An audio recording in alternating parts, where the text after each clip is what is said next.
Now, there's no denying that the Hyundai Creta has you more or less covered with everything that you might want from a family car until you want to stand out from the crowd, which is where the Tata Curvv comes in. Now, this striking coupe SUV shape aside, how do these two cars stack up? What's different and what's very similar between these two? Let's find out.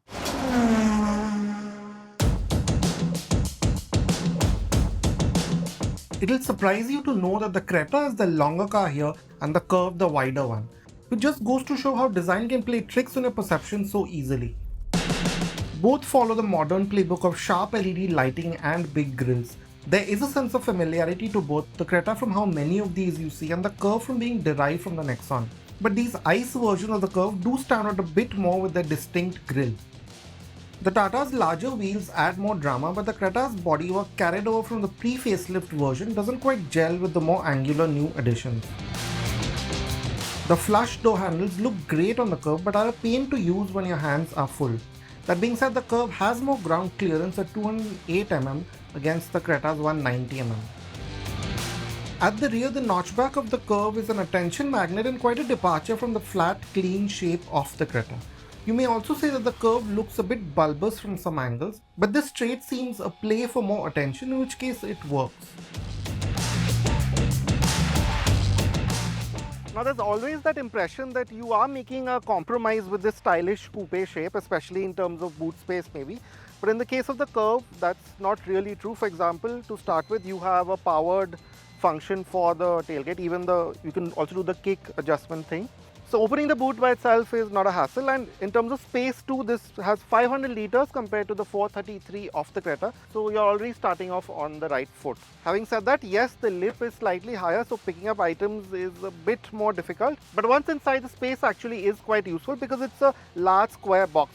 Yes, this notchback shape means that maybe tall items will be a bit difficult, but like I said, the square shape of the boot floor means that you can stack a lot of stuff quite easily, and there's a 60-40 function as well.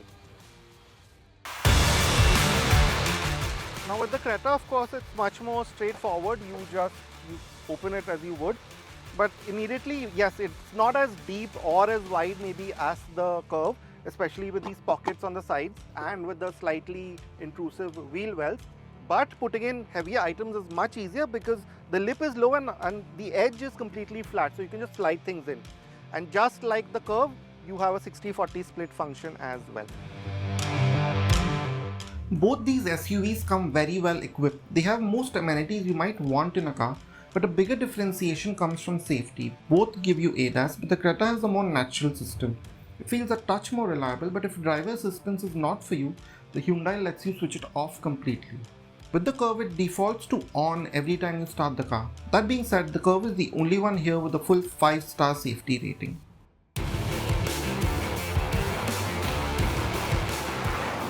Now, if you are coming up to these cars from smaller hatchbacks or sub-4-meter sedans, they're very easy to get used to, both of them to drive, because you have a good view out. You sit fairly high up in both. In the Curvv, I feel you sit slightly higher up, maybe the range of adjustment is a bit more. But you can see exactly what's in front of you. The bonnet sort of pans out in the way that you would like it. So straight ahead, visibility is great in both. Now that being said, the Creta is slightly better to maneuver in tight situations. Because of this, you see the large A-pillar. It's something that we've seen in the Nexon that's been carried over here. This kind of blocks your view a bit more here than in the Creta. So that's something you have to get used to, and also the mirrors. Now they do a better job than the ones in the Creta, but yeah, you have a blind spot that you need to be careful of. You will find a 1.5-litre turbo diesel in both these cars, with the one in the Creta being the same tried and tested Hyundai Kia unit we've seen for some time now, while the Curvv gets a heavily updated iteration of the motor from the Nexon. This motor has the edge on paper with its 118 PS and 260 Nm against the Creta's 115 PS and 250 Nm. But as our 0 to 100 kmph tested times show, the two cars are dead even at 12.9 seconds, despite the notable difference of the Curvv being paired with a 7-speed DCT and the Creta a 6-speed torque converter. A point to note is that the Curvv doesn't need diesel exhaust fluid dosing. Now, while these two engines might be very similar on paper, the way they behave on the road is a bit different. Now, the Creta, it feels a touch more refined at idle or at low speeds like we are doing right now. It's quieter at these low RPMs and generally smoother. There are a few vibrations that come through, but as you keep revving it out, I think it's the curve that sort of contains the noise a little bit better.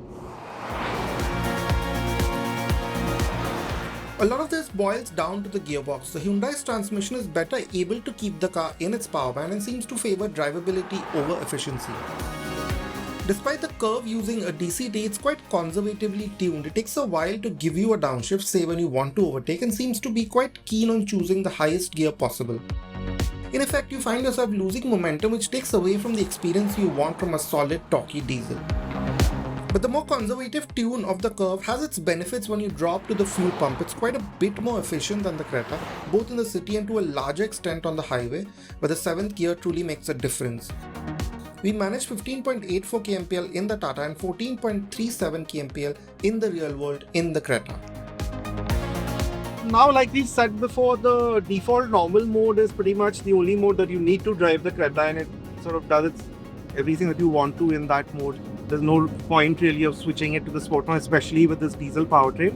You already have a narrowish power band to play with, although like I mentioned, the Creta utilizes that power band slightly better. But I must say that with the Curvv, there is a bit more range between the drive modes. So the Eco is really quite focused on saving fuel, which makes it a bit difficult to use in the everyday, I must say. I think this default sport mode is good enough, especially if you're driving on the highway and you aren't looking to save that much fuel. Speaking of not saving fuel, the Curvv is the more engaging of the two cars to drive. Yes, the steering is quite light and more attuned for use in city driving conditions. The Creta has a bit more heft that adds confidence, but the difference is marginal. The Tata seems to stay more composed on a winding road. The nose turns with a bit more enthusiasm and body roll is better controlled. Around higher speed bends, as you might find on highways, you find that the Creta tends to start running wide a bit earlier than the Curvv, which if you like driving takes a bit of fun away from the experience.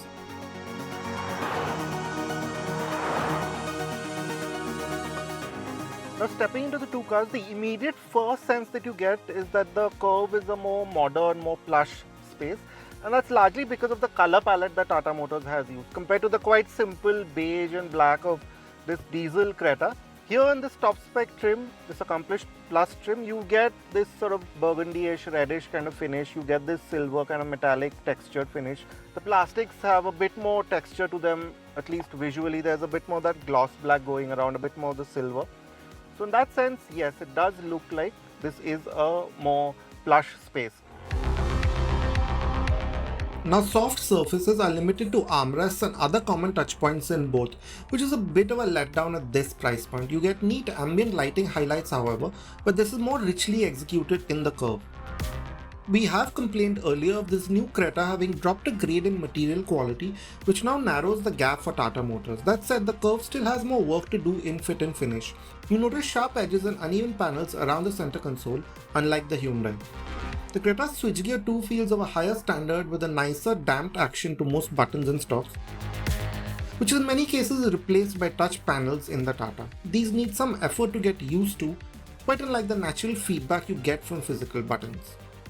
Now coming to the overall functionality of this space, I think the Creta does it better. To start with, it generally feels airier. While this may look more plush, that with the lighter cabin and generally of it feeling like a wider space.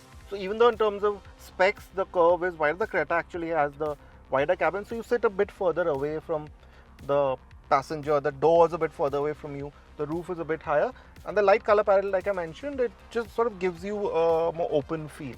And that sense also carries over the kind of space that you have in your footwells. The Curvv's touchscreen is larger at 12.3 inches against the 10.25-inch unit in the Creta, with a big difference coming from the seamless wireless phone integration, which the Creta lacks. The Tata screen is also more responsive and is easier to navigate menus. The Hyundai comes back with a more intuitive driver's display. The fonts and dials are easier to read, the Curvv hampered by the screen being quite far away from the driver as well. Now moving on from space and coming to usability, again I think the Creta does it slightly better. While this looks nice and modern, yes, maintaining this gloss black panel is quite difficult, and You do have some nice stylistic cues with this toggle kind of arrangement for the gear shifter. I think the Creta is much easier to use.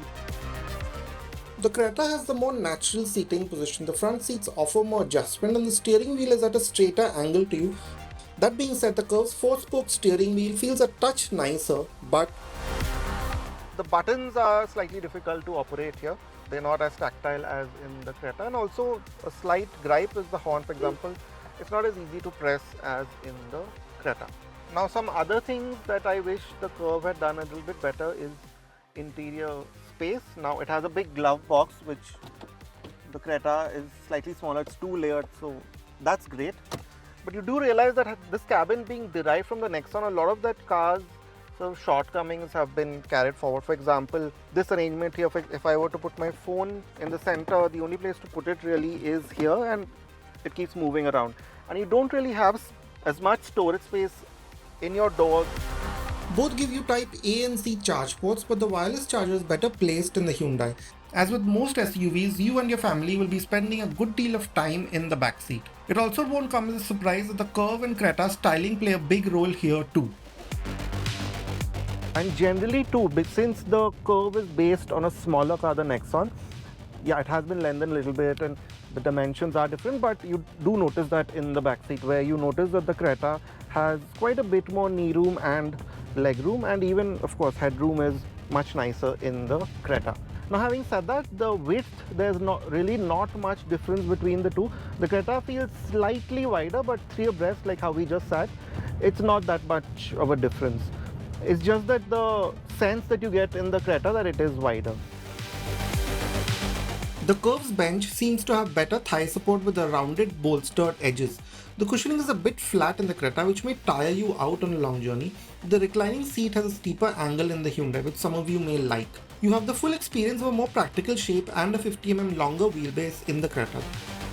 The Curvv loses out on headroom, but Tata Motors has done its bit to carve out the roof to aid this, but 6-footers will still be much better off in the Creta.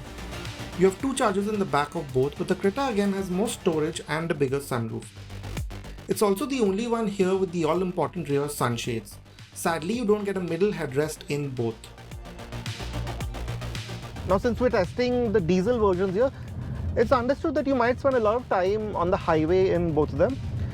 And I do think that the Creta is slightly better in terms of its highway manners. I feel like the smaller 17-inch wheels give it a bit more of a cushioning. The Curvv, you feel a bit more of the rough stuff. Now, that by itself is not that much of a problem because the Curvv also does a good job of giving you a slightly soft edge to it. But what is slightly more difficult to get over is the fact that the Curvv has this kind of body movement. It's constantly shimmying and shuddering a bit over uneven surfaces like we're on right now, which you see in the Creta is much better controlled. So yeah, in that sense it feels more comfortable, and I also do think that when the going gets really tough over bad broken roads, the Creta manages itself a little bit better. Now I also must say that both these cars feel quite solid and tough, and they seem up to whatever our conditions have to throw at them, which will be reassuring whether you pick either one of these. Priced at Rs 23.24 lakh on-road Mumbai for this accomplished Plus version, the Curvv is Rs 1.10 lakh less than the 24.34 lakh that Hyundai charges for the Creta's SXO version. This is good value considering you get a smart-looking car, a long features list and better efficiency. If standing out is a priority, the Curvv is competent enough, but the Creta seems to be easier on the daily grind. It may be quite vanilla, but also just works great as a family car. You have a more inviting space, better comfort, and a more refined experience that just takes the edge here.